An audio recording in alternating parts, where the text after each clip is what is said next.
داكشي راه بعيد، ما تخافوا والو.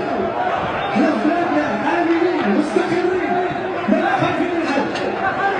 وهادشي راه بعيد بعيد بعيد علينا ابدا. حنا طيبين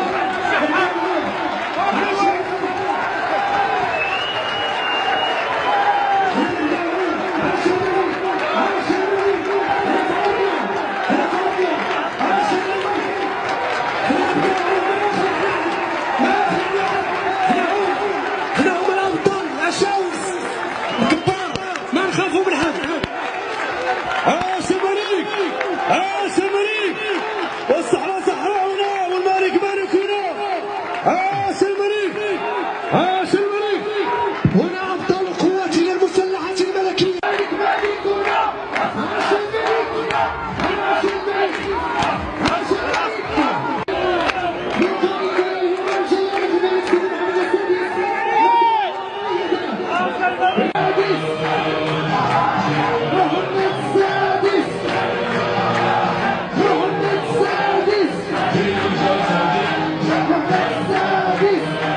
نحيي جميع الحاضرين ونقول على أيها السيدات والسادة، نشكركم على روح الانتماء وروح الوطن.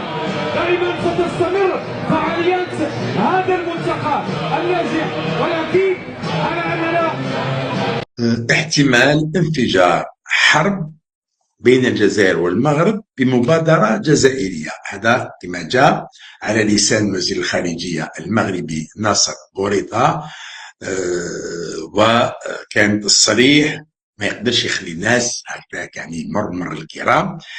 نضيف إلى هذا أنه اليوم كان فيه هجوم على محبس في الصحراء من طرف البوليزاريو. هجوم ما خلف حتى يعني ضحية والحمد لله، وإنما يقدر يكون هذا الهجوم بداية لإشعال نار حرب يتسبب فيها البوليزاريو. نعرف أن البوليزاريو ما يتحرك إلا بإعاز من الجزائر. هو هذه العداوة ما بين الجزائر والمغرب واللي جاية من هذا النظام الجزائري، يعني كل الأدلة واضحة، ما كاينش واحد يقول لك لا ماشي نظام جزائري. أن الجزائر تريد إشعال حرب في المنطقة، وهذا ما يؤكد صحة ما ورد على لسان ناصر بوريطة أنهم يريدون حرب. أنت فاتح أرضك، السلاح نتاع الجيش الجزائري. يا جماعة أنا عندي معلومات تتحدث من أنه كثير من العمليات التي استهدفت المغرب قام بها الجيش الجزائري مع مجموعة البوليسار. هاي نزيد نعطيها لكم من الأخ.